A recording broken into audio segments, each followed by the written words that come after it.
C'est la deuxième édition donc, du festival qui se tient à Saint-Jean-du-Gard à l'espace Paulan. On est une association avec une vingtaine de bénévoles.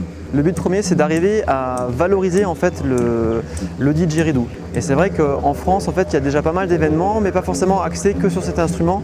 Donc en fait, sur Nomadidge, le but de l'association, c'est d'arriver à regrouper des artistes du monde entier, mais des artistes, on va dire, haut de tableau, pour que les festivaliers qui viennent sur le site trouvent des ateliers, des concerts et une programmation vraiment unique.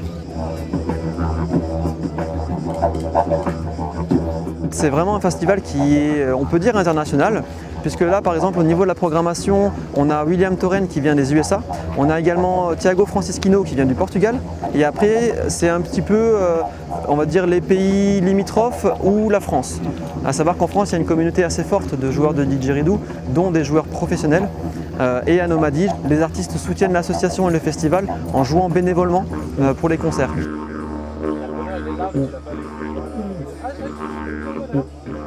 Alors en Australie, c'est les termites qui creusent le bois. Le bois, c'est de l'eucalyptus.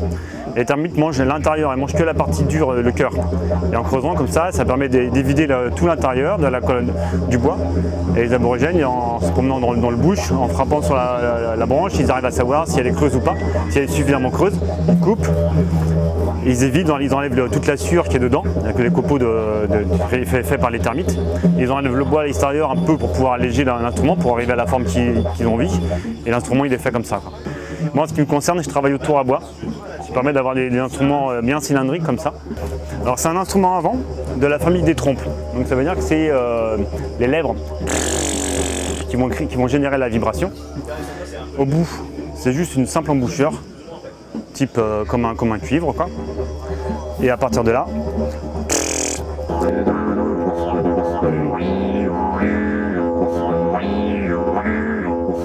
mais il y a l'autre technique vraiment spécifique à cet instrument, c'est d'utiliser la technique du souffle continu, qui permet d'alimenter en air en permanence, d'avoir un son continu, tout sans s'arrêter. Donc ça va permettre donc tout en expulsant l'air qu'on a dans la bouche, avec la force des joues et de la langue, on inspire par le nez.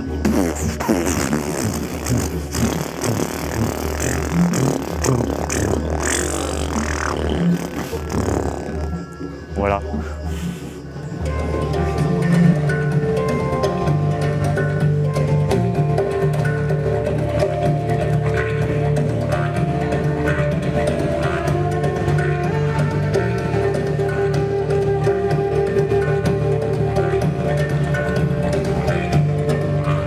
L'avantage aussi d'un festival comme ça, qui est un festival de musique du monde, si on peut dire dans le terme générique, c'est que ça permet aux gens de Saint-Jean-du-Gard et extérieur de découvrir en fait ce genre d'instrument. C'est aussi le but de Nomadidge, c'est que les gens de la ville et des autres villes viennent découvrir l'instrument et se rendent compte en fait de l'originalité de ce mot qui est le didgeridoo, d'où il vient, parce que donc de l'Australie, et de faire un lien avec et les aborigènes, et les artistes, et l'ensemble de l'association. Une ovation, un tonnerre d'applaudissements pour Monsieur Thiago Francisquinho.